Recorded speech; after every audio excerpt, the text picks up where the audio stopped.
Welcome to a realm where personal growth meets expansive spirituality and where we're not just scratching the surface. We're diving deep, widening our perspectives, and having a darn good time doing it. This is the Enliven Podcast, and I am your host, Jen Hamilton.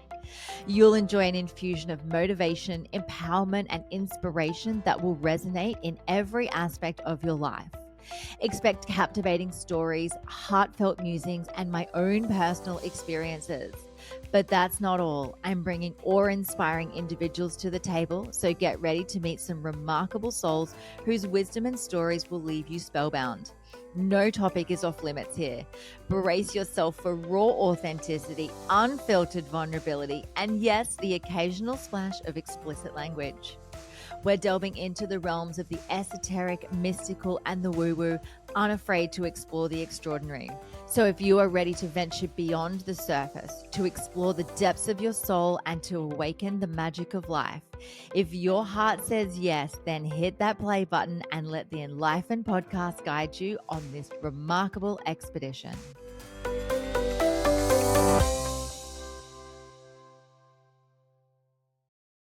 Hello and welcome to this episode of the Enliven Podcast. I am your host, Jen, and today's very special guest is Andrew Pearce. Andrew is a professional stress and performance coach, showing high achievers how they can master the skill of emotional release in such a way they are able to rest, regenerate, and refocus without needing to stop doing business, meaning they can maintain a high level of output, results, and performance. Through his work, Andrew's clients also experience moments of awakening where they can connect to clarity, direction, and deeper meaning and purpose in their lives, all of which results in them being happier now and enjoying their quality of their life. The conversation that I had with Andrew was so enlightening. There are so many gold nuggets of wisdom, and I know you're absolutely going to love it. So without further ado, let's dive in. Welcome, Andrew, to the Enliven Podcast. It's so great to have you here. Thanks, Jen. Good to be here and looking forward to a fun conversation. Yes. Now, where in the world are you? Because we've got a bit of background there. I'm not sure if it's going to pick up on the audio, but what is going on in the beautiful part of the world that you live? Yeah, so I live in Bali, Indonesia, have been for the past 5 years, and you're going to get roosters. You're going to get roosters in the background. In fact, one time I lived, wasn't really live, but I was in Lombok for like 6 or 7 weeks, and there was a mosque. So most of Indonesia is Muslim. Bali has a bit more Hindu going on, but there was a mosque just like right there, and they had speakers on the top of the mosques, and it was so obnoxious. It was like 150 meters away from where I was. That was the worst. But here, there's just a bit of roosters in the background every now and then. I love it. I love it. Now, Andrew, you're a stress and performance coach. Tell us what that even means. What is it? What is it that you do? What magic do you bring to the world? Yeah, so the way that I go about things is looking at removing what hinders performance. I think there's a lot of like time management tips out there. There's a lot of performance tips. There's a lot of schedule your calendar this way, do your daily habits or your morning habits that way. Um, and I think a lot of times it comes from a forceful, disciplined, strong mental will type place where eventually an overused strength becomes a weakness. So the way that I help people perform at a higher level is by removing what is hindering their performance in the first place. And a lot of high achievers or a lot of sports stars or movie stars or whatever have their zero to hero, um, and they get a lot of drive and determination and focus from a past full of pain.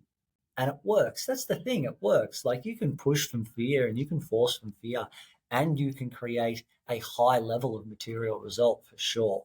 Um, but if that stuff's always in the body, it's always in the body, and eventually it's just not sustainable. Eventually, it's gonna wear you out. So the way that I go about helping people is Let's address what the beliefs, the doubts, the fears, the insecurities that did work for you to get you here, but which are now hindering your performance. Um, so it's a very much a reset, come back to neutral, refocus, get some rest, get some energy back, and then away you go. Yeah, it sounds amazing. And tell us, so when people come to see you, you mentioned that, they could already be a high achiever, high material value. What are they coming with? How do they know where they're at that point where they're like, okay, something's got to give now? Is it the breakdown in the body? Is it a mental breakdown? Like generally, what state are people in when they come to see you? Yeah, so it's like they're tired and they're noticing that performing at that level, there's a dip in performance. It's just harder to keep it up.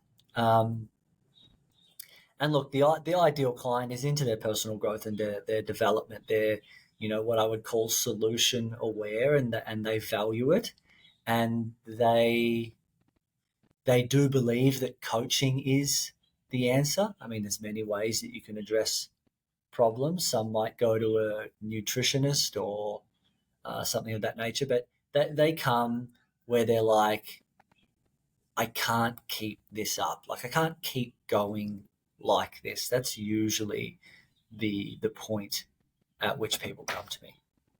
Yeah, yeah. And tell us about, how did you get into this work? Like what's your background? Is this something you've always done, or was the version of you that once existed now the version of people that you help?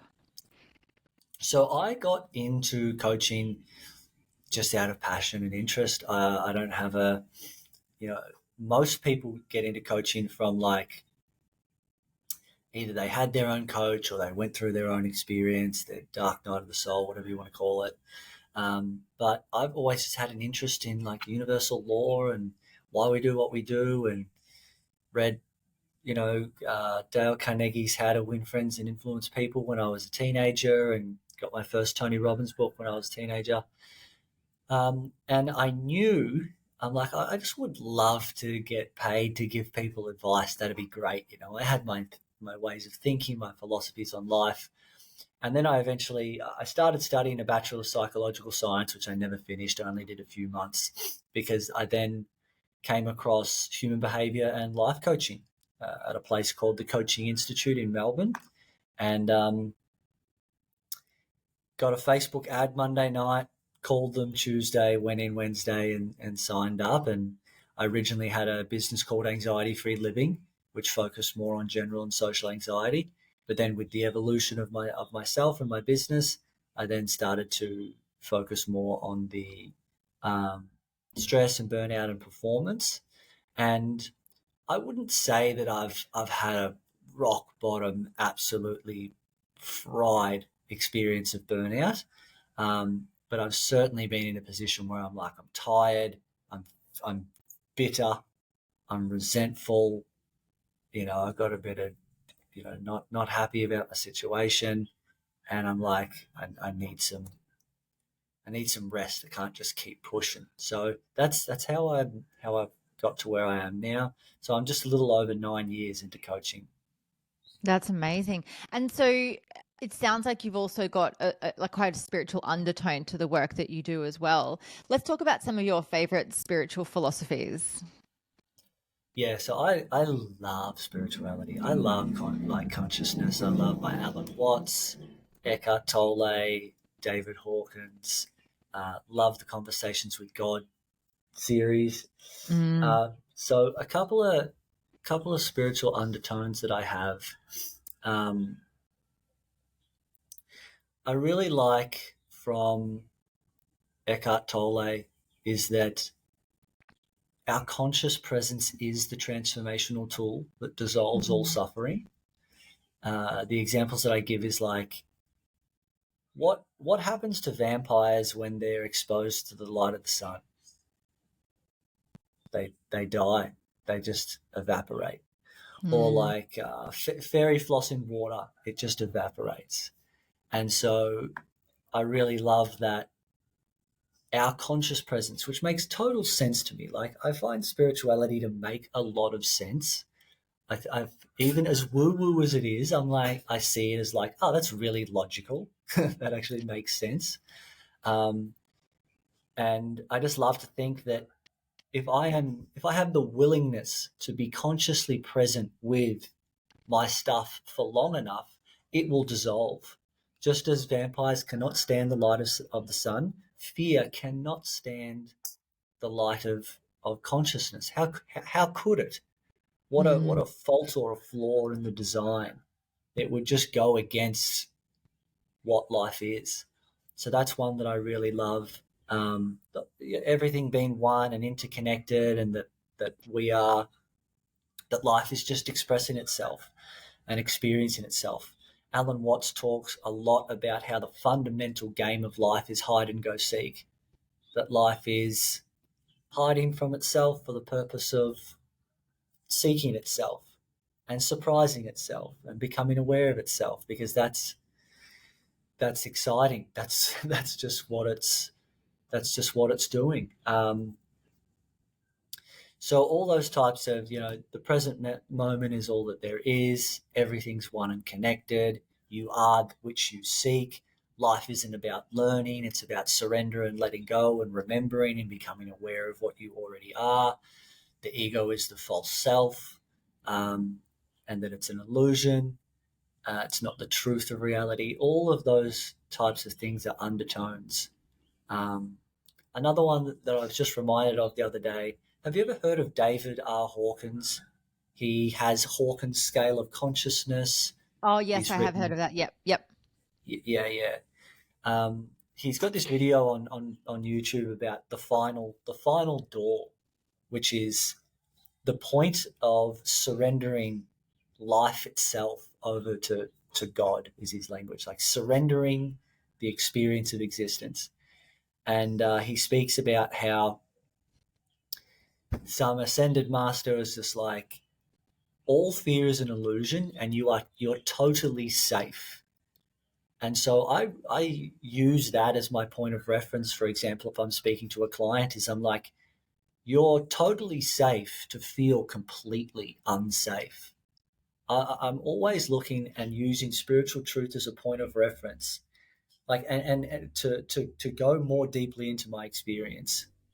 And people can use spiritual truth to bypass and to like take a step back from their experience, or they can, oh, I'm totally safe to feel like an absolute piece of shit. Great. I can really launch into that because it's not the truth of who I am anyways.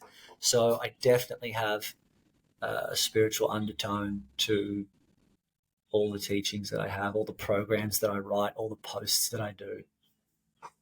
Yeah, and you and I are on such the same page. Like we're into the same things. We have the same outlook on things, sort of the same depth of spirituality. For me, it started like I really dove deep into this the more I started working with plant medicine. Did you have an awakening in particular? Did you work with plant medicine? Did it find you? Was it you were listening to, reading books, listening to podcasts? How did this sort of land for you? When I hear it, it just lands. That's how Mm. it's been. That's how it's been for me. I'm just like, oh yeah, that makes sense, or it entices me. I remember in one of my coach trainings at TCI, which really wasn't overly spiritual at all. Um, it was very human behavior type approach. But I remember Sharon Pearson sharing one time, she's like, everything on the outside is the illusion, everything on the inside is the truth. And I'm like, oh, that sounds fucking cool. What's that about? I want to know more of what that's about. Um, and like when I'm listening to Alan Watts, or if I'm reading the Conversations with God, I just get a felt sense of it. I'm like, oh yeah, I get that. I feel like I get it here. I feel like I get it here. I'm not fully, it's not a full awakening understanding. I've never had a full spiritual awakening like other realms type thing, but I feel my experience is like uh I would call it like a kind of grounded awakening. There's not necessarily anything that's like I've been blasted open to other Mm. realms. And I've done my DMT. I've done plenty of mushrooms. I've done ayahuasca and stuff like that. And so that's how I would experience it more. It's just like I'm like, oh yeah, I get that, which makes sense to me because I'm remembering and becoming aware of what I already know. So a kind of grounded awakening is the way that I would explain it for myself. Oh, I love that so much, a grounded awakening. I want to circle back to something that you said before, and that was around bypassing, because I feel like we do see it quite frequently in perhaps the coaching community, perhaps, the spiritual community, if we're using labels here. Tell me about your experience either working with people or being in this industry where you've seen bypassing and what that is in your view of the world. Yeah, it happens a lot. I did a podcast just yesterday morning, and it was more of a the guy in the audience was a bit more religious, and someone was commenting saying, "I forgive myself, I forgive everyone else, I forgive life, or whatever." And I read that, and I'm just like, "No, you don't. You're just saying stuff. I'm trying to convince Like yourself. you're just saying words, mate. But there's no way." Yeah, it's like I had a client one time. They're like, I bless my ex, and I want the best for them." I'm like, "No, you don't. Can I swear here or no swearing?" Yes, yeah, yeah, go for it. I'm like, "No, you don't. You fucking hate them. You think they're a cockhead asshole. Like, you can't just say I bless, I bless, or I forgive, and it's just done." Or one time I ran a retreat, and someone's like, I can't remember the question, but they're like, "No, because I know that I'm love and light." I'm like, "You get the idea, but you don't feel it in the body." So I think what I know, what I teach a lot of, and what like the first stage of the work that I do is addressing the fear of fear, Mm. which we all inherently have. Is a fear of fear. It's like if someone's anxious and then they're anxious about being anxious, it's like what the I'm terrified of what's happening in my body, which is fear. Um, and if people don't have, if they have a high fear of fear and a low willingness to face it, then it'll just be, they'll get these great reframes and these nice perspectives. Which, if someone's at a point where that's the best they've got and that helps them manage their situation for the time being, and then they go deeper, great. But if they never go deeper, it's like if someone says no regrets, can't live your life with regrets. It's like, well, you can and you do. So Uh, what I would suggest is don't deny the regret that's in your body. So a lot mm. of people, if there's a high fear of fear and there's a lack of willingness, like a fear of going in, oh, but what if I say that? Won't it manifest? And it's like, no, what you hold within is what you create without. And often at times naming is how to get that out of there. So I think um, spiritual bypassing is it happens if it's where you're at for the time being, and it's like it's helping you to at least manage the intensity of what's going on. Fine, that's fine. But at the end of the day, you're gonna have to get deeper into the body if you're really looking for resolution and salvation. Yeah, I totally agree. And it's like the good vibes only movement, that we saw. It's good vibes only. And it's like actually it's not. It's fucking messy. And we're here as humans experiencing, polarity. So we have to experience the full polarity of human emotions and that full spectrum of it. And if we don't, then we're denying parts of ourselves. And I think that, for me, that's where bypassing comes into it. It's when we refuse to look at the shadow part because it stings or it's uncomfortable, which I love talking about and hearing people's perspective of how the fuck did we get here? Like how did we get to a point where we do fear the fear, or we fear the feelings, or we fear that, we have such deep ingrained fear that we're not going to be safe if we are in the fullest expression of ourselves, even in the on the spectrum, we'll call it negative emotions, even though they're just emotions. How did we get here? Yeah, so I think again, it's the game of hide and go seek. Like life needed to disconnect from itself to experience itself as what it is. Um, I think this example will bring it back is myself and a friend were talking a bit the other day about sincere service versus insincere service, and we were making note of the fact that you don't need to call service sincere because it's inherently sincere, but by making the definition of the two, it will take you to what service is. Does that make sense said that way? It's Yeah. Are like, you talking about the duality of? yeah, it's like, well, service is inherently sincere, so it doesn't need to be called sincere service. So life Mm. is everything, but for it to be known experientially, it's like, all right, well, we've got to create the opposites in the first place.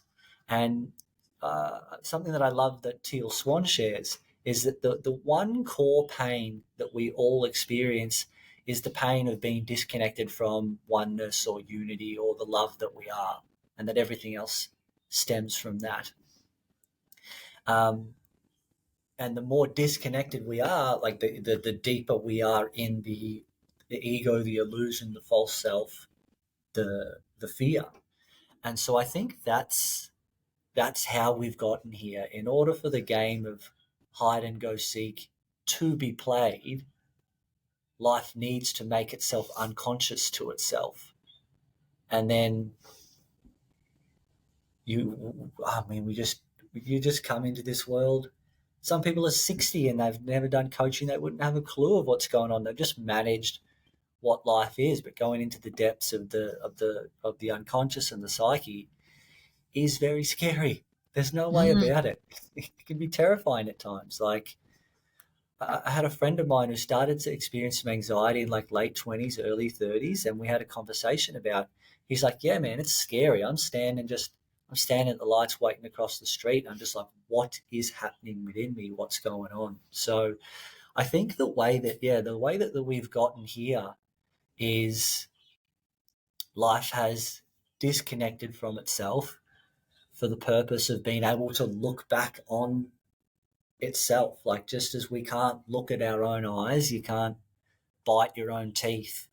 Um, it's just all part of the game. And I think at times, what is healthy is like fuck the game. Like fuck you, life, for just plonking me in this experience here. Yep. Because Yep. it can be rough. And there can be an element of like, I didn't ask for this. Someone might say, but your soul did. And you're like, fuck my soul, man. I didn't ask for this.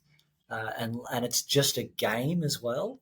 So I think it's also quite valuable to explore those emotions of how we feel towards life, towards the universe. And that it's also very safe to just say, fuck you, life, piece of shit. Yes. Like, I think that's Yeah. super safe and healthy personally. And do you know what? I think it's a healthy thing to do, to question things. Like I think it's really helpful to have continue existential crises, because that's where, like, I call it the void. Like you go into the void and people get so scared of going into the void, into the nothingness, into the unsureness. And I know a lot of people experience shame around being in a void, going, I actually don't know what I want to do with my life or what I'm doing here.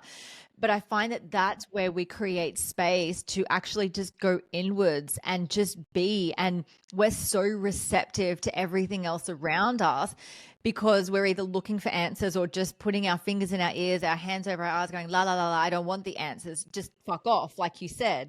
And I think it's really healthy to go through those cycles, because if you're just constantly on, and if you're constantly in an all state of knowing the level of consciousness that you're at, you're not going to grow and evolve. Do you see that in other people as well? Yeah, I see it a lot. I think from my experience, what it boils down to is willingness. I Mm. think there's a big difference between wanting something and being willing to do what's required. Um, David Hawkins, he's got the scale of consciousness. He speaks a lot about the willingness to surrender illusion, life, emotion over to God, and that's the way you elevate up the scale. So I think the way that you raise your vibration is by letting go of what's heavy, letting go of Mm. what weighs it down. It's like if you've got two 15-kilo dumbbells in your hands and you're trying to jump and you're asking for tips and strategies of like, how do I jump really well? Someone's like, drop the weights, bro, and you'll jump higher. So he speaks a lot about willingness, and then I couple that with like Eckhart Tolle's that a basic understanding of the dysfunction of mind is all that's required to reach enlightenment. And if you are willing to hold your conscious attention on something, it will dissolve. Um, I really think it's this. I think it's so fundamental. The fear of addressing the fear of fear, and the willingness to explore yourself. The willingness, like if someone is not willing to feel lost, or they're not willing to go into the uncertainty, they just won't. Truly, for no other reason than a lack of willingness. Mm. If someone is in a job that they hate and they are unwilling to face the uncertainty of unemployment, then they are willing to tolerate staying in a toxic environment that they hate. So everyone has access to willingness at all times. Everyone can deepen into the willingness, and you can change the direction of where you're really pointing your willingness. And this is when behavioral change will come about. And a lot of people think, I'm willing, Andrew, I'm totally willing, like I'm ready to go. Like, yes. And you're like, all right, cool, jump. Oh, oh, what's the time, all this type of shit. And this is when the excuses come through. And it's like, okay, that's fine. There's nothing wrong with not being willing. But let's just establish the truth that right now you're not willing to jump. And it's more beneficial for you to tell yourself that you're not. So to answer your question of people not wanting to be in that void uncertainty space, it's the fear of it. It's the fear of fear and the lack of willingness to do it. There is an ever fluctuating relationship between fear and willingness. If Mm. fear is greater than willingness, fear wins, plain and simple. But as soon as willingness becomes greater than fear, even if the level of fear doesn't diminish, but the level of willingness increases, behavioral change takes place. So for anyone listening, you gotta you got to be more willing. And if you're telling yourself, I am, but there isn't behavioral change, you've got to admit to yourself, you're actually just not as willing as you would like to think you are. You want something really bad, but until the willingness matches the want, yeah, you're not going to create it. Yeah. One of my favorite sayings is what you're not changing, you're choosing. And it's exactly that. What Yeah. would you say to someone who's like, but I want to be willing and I don't know how to be? Because it takes courage, doesn't it? Like it takes, and this is a muscle as well. I feel like this is a mental sets and reps, the same as going to the gym and lifting the weights. I feel as though, stepping in, taking courage, going in and being prepared to fail or lose everything, as we think we would, even though at the end of the day we're probably gaining everything that we need. But having that courage, like what would you say to someone who's like, I want to tip the scales of fear and willingness, but I don't even know how to because I've done something before and it hasn't worked out. So then they've got this memory or this preconceived idea that is unsafe. And obviously we are constantly like thriving in safety. So if it doesn't feel Yeah. safe to them, they're like, but it didn't work for me last time. How do I know it's going to work out for me this time? Gotcha. Yeah. So I've created a willingness scale, like a 0 to 100, and it's got a couple of different checkpoints and points of reference along it. If someone's like, I want to be willing, I'd say, great. That's an awesome place to start.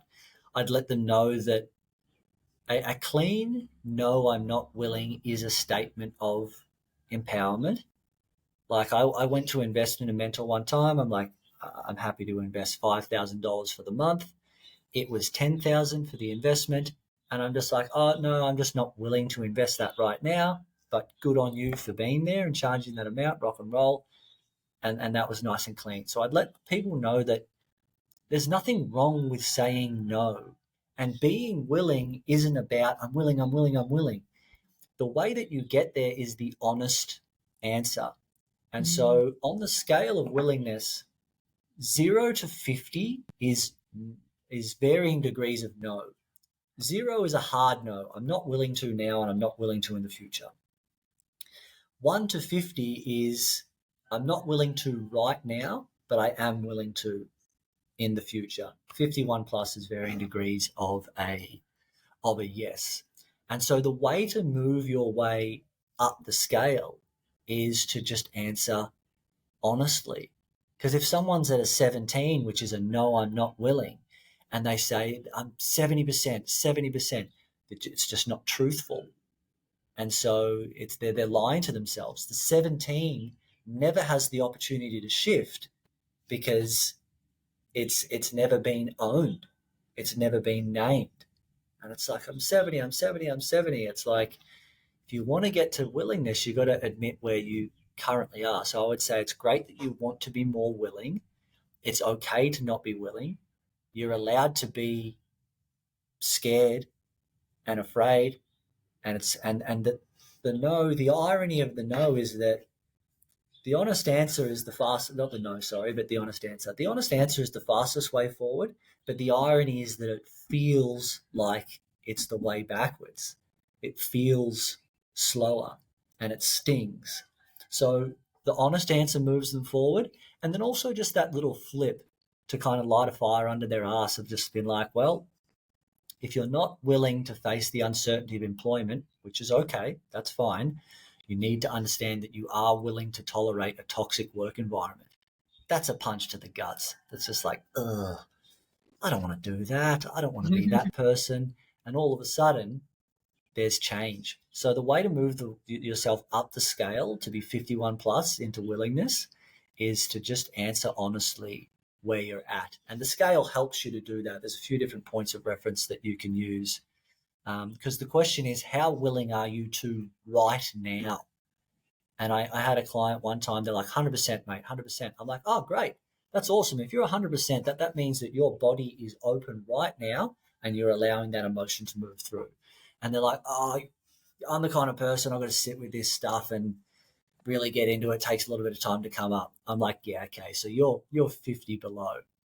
And you need to be honest with yourself and say, no, I'm not willing to go that deep within myself right now, which is what they said. And I'm like, you can feel the truth of that? He's like, yes, I can feel the truth of that. So honest answer. The honest answer as to where you are at is the fastest way forward. That's amazing. And I love this scale that you've come up with. It sounds like such an incredible tool for people. Andrew, I want to circle back to something that we spoke about before because you mentioned about it was the metaphor about holding on to these 15-kilo weights. And the way to then move forward is to actually put the weight down and then you'll be able to jump, which is an amazing metaphor. But for the people listening, like, how do we make that tangible? What are some of the steps? How do we put those metaphorical weights down and actually do something in life that is going to move us forward or help us jump? Yes, great question. And the answer is to bring our awareness to the fact that we're holding on. I was speaking at a friend's event one time, and it was so great how this played out. A lady in the crowd, she said, "How do I let go of this?" And I said, "Okay, how come you're holding on?" And she goes, "I'm not." And I'm like, she wasn't even owning the fact because of her own self judgment or shame or victim mentality of it's happening to me, whatever it might be, wasn't even being responsible for the fact that she was holding on. So when she said, how do I let go of this? And I asked, how come you're holding on? She says, oh, I'm not. I'm not holding on. It's holding on to me. So the kind of practical way to go about it and what I help people with is when it comes to surrender. So to surrender is to stop fighting. A lot of people say, oh, you got to let go. You just need to surrender. You got to accept that. All right, well, let's bring your awareness to the holding on. Let's bring your awareness to the fighting. Let's bring your awareness to the resistance. If someone says you've got to surrender, and to surrender is to stop fighting, it presupposes that there is a fight that is taking place. Mm. And so I get people to tune into it. I'm like, can you feel that tightness in your body? Can you feel that tension? Can you feel how you're pushing back against your emotions? And they're like, yeah, I can. I'm doing that. I'm like, great, push a little harder. Can you do that for me? Can you push harder? Yep, push up. Ease it off just a little bit. Can you do that? Yeah, cool.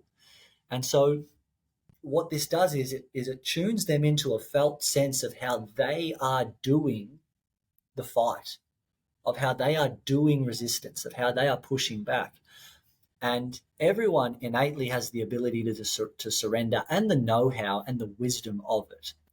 And so I hold this belief, and if they go, nah, I can't feel it, I'm like, you can, everyone can, we'll get there. And then what happens is when they can feel that they're pushing back against, it gives a felt sense and a point of reference of what surrender must be. And so that's the practical way. I could say, can you feel how you're holding on? You're like, yeah, I'm holding on. It's tight. I'm like, great. You're doing that. Another one I teach is like to open your body up. I'm like, okay, and I'll on calls, I've done it many times. I'll get people to physically represent how they are internally closed off. So some end up just sitting there like this, some bring their knees up to their chest, some kind of cower away like this.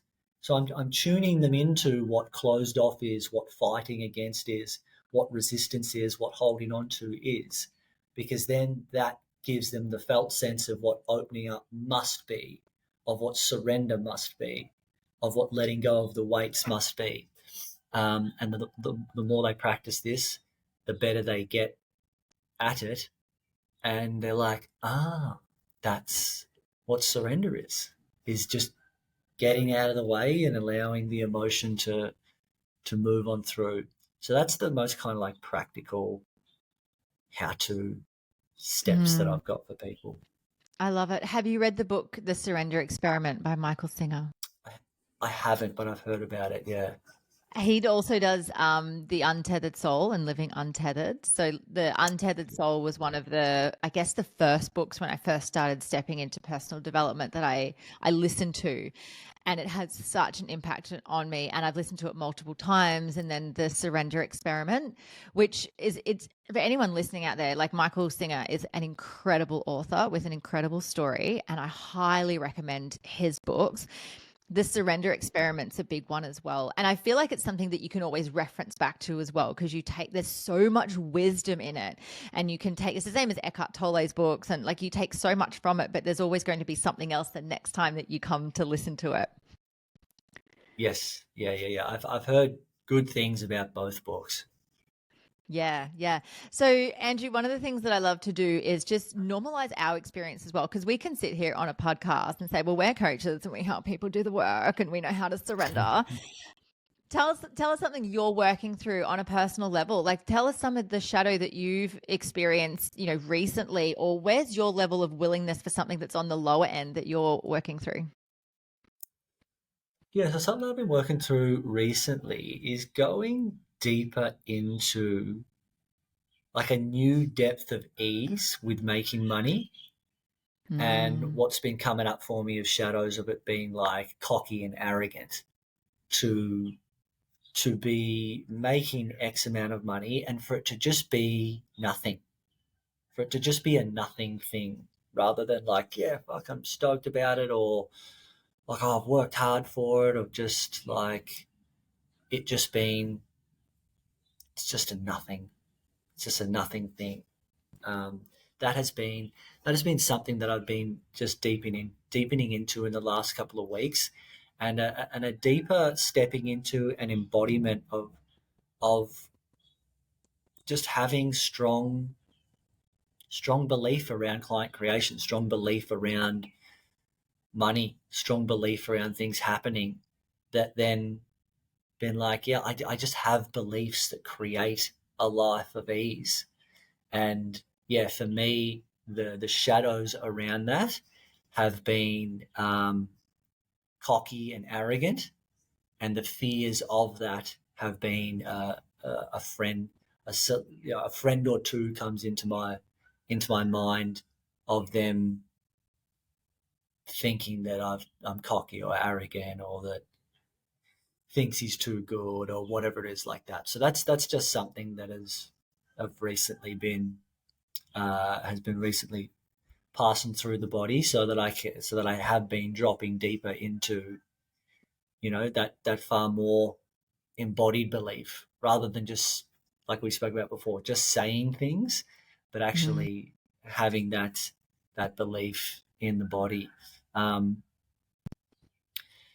So yeah, and that would probably for me in my life that the old rejection from the tribe would probably be one of the biggest things I've had to navigate.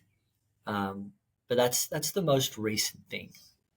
And where were you sitting on the willingness scale to release that, or how far have you moved along the scale? Because I'm assuming it's something that you move through, that it's fluid. Yeah, it was pretty smooth. It was pretty smooth through the process. It's like the discomfort is there, but the willingness to open the body up and feel the discomfort was was present. There was certainly a point unconsciously where it would have been a low willingness for sure.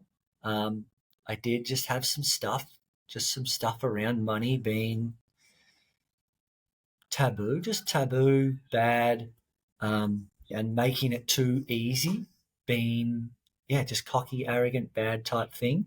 But as it came up, it wasn't a confronting thing of like, I really need to sit down and work with this. It was more just like, this is shadow and emotion that I've done enough times that I know that it's not the truth of who I am, yet I let myself completely feel that. I know that it's safe even though it feels unsafe. Um, Mm. and that's those spiritual teachings, like you kind of asked at the start of the conversation, is like, and what I let people know is I'm like, I know that this isn't the truth of who I am, but you've got to let yourself fully feel as if it is. So, um, yeah, that's been my recent experience with that. Yeah, thank you so much for sharing. And in full transparency, if I was to answer the question, like for me, there's actually something that came up yesterday, and it was around the friendship I hold with my ex partner. And we went through. We love the term conscious uncoupling. It's Yeah. very woke. And it was around, that desire to hold on to this friendship and the meaning that, that we had kept on it, yet still, providing for each other in different ways, mostly emotionally. And so for me, it was that willingness to actually just let it dissolve. And I realized, how tightly I was gripping on to an expectation from him to still, to still be there, and me for him as well, that we're like, oh, but we can be friends and we can support each other, through the dissolving of our relationship, which has been going on for months, to finally realize, hang on, this is not actually working or serving either of us. And if I'd asked, answered this question a few weeks ago around the willingness to, it would have been, below that 50%. And then yesterday, it interestingly enough, on the 1010 portal, because we're recording this in October, so it was the 10th of the 10th. It opened right up, and it was both right in front of us. And we had the conversation around, okay, well, this needs to shift, because prior to that we weren't willing to consider not having each other in each other's lives. Yes. And this is the thing, like, we're still human. And this is, I love, radical honesty and transparency. And I think that we need to have more of these conversations as coaches and leaders in this space, that we are human too, that we're still having our human experience. Yes, we have the tools to be able to move through them, but we also have to, bring awareness to the fact that we still go through our stuff as well. We're not exempt from this. And I feel like sometimes there's a bit of a disconnect for people in our field, that, you look up to someone, or you see their life on social media, or they're teaching or coaching so many people. And it's almost like, okay, well, they've got to this point where they're so enlightened, and it's so unrealistic that to think that they're not human going through their stuff as well. Yeah, totally. I think that's a great point you make. I think it's a great question that you ask, and then also share for yourself, because I know anytime that I hear a mentor be vulnerable and share, and especially back in the early days, you're just like, oh, you go through shit too. Like, it's not this putting someone on a pedestal, which does happen. So I think it's a great question to ask, and for the guest and for yourself to answer. Yeah, I just love vulnerability and the art of vulnerability too. Like, let's, strip back, the parts of our ego that need to be polished and think that we can't be vulnerable and that we can't be on that lower end of, the willingness spectrum or the scale. Like, let's just get in there and just be so human about it, because that's what life is all about, is being human and not, chasing that enlightened state. Like, that's literally the name of this podcast, is Enlightened, because we're here for the enlightened journey of life. It's all about experiencing life, and that's where my message is getting so loud, because we're here to do life. We're here as humans. I'm not here to bypass. I've tried bypassing plenty of times before and it hasn't worked. Especially when I started stepping into this space and then realizing, like, putting people on a pedestal, thinking people were gurus and so enlightened. And then I'd see them off stage or off camera, and I'm like, hang on a second. You're a completely different person to the image that I had or the perception that I had of you. Hang on, you're still human. Oh, okay, righto. So I definitely had, times where I put people, really high up, and then they've got further to come crashing down. And now I say, I don't look up to anyone. I look across to someone. I look across to you. I look across to my mentors, because we're all on that same. I look across to my clients. I get so inspired by the people that I work with, and I can actually receive so much from them. Just because I'm sitting in the seat of being their mentor or their coach doesn't mean that I'm any different to them. Yeah, that's cool. I like that. I'm looking across. I think that's well said. Yeah, thank you. Thank you.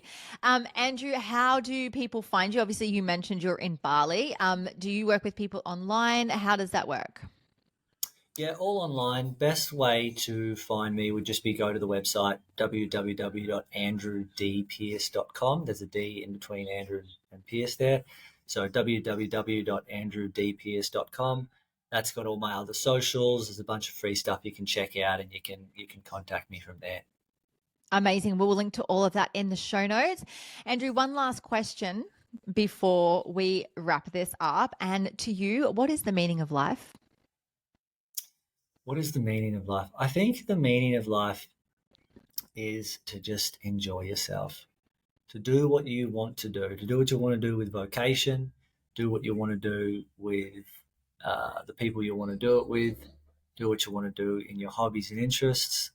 I think that's why life is here, to express and explore and enjoy.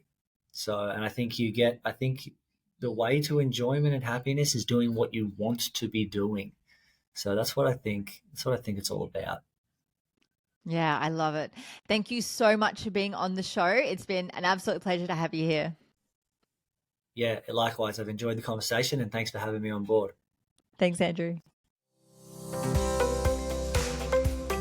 Thank you so much for joining me for this episode. I hope you love the Enlightened podcast, and the biggest compliment you can give me is subscribing to this podcast, sharing it, and leaving a rating and review. Feel free to follow me on Instagram. My handle is @JenHamiltonOfficial, and the podcast handle is enlightened_podcast. You can also find the video version on YouTube on my channel. Just search Enlightened, and don't forget to hit subscribe.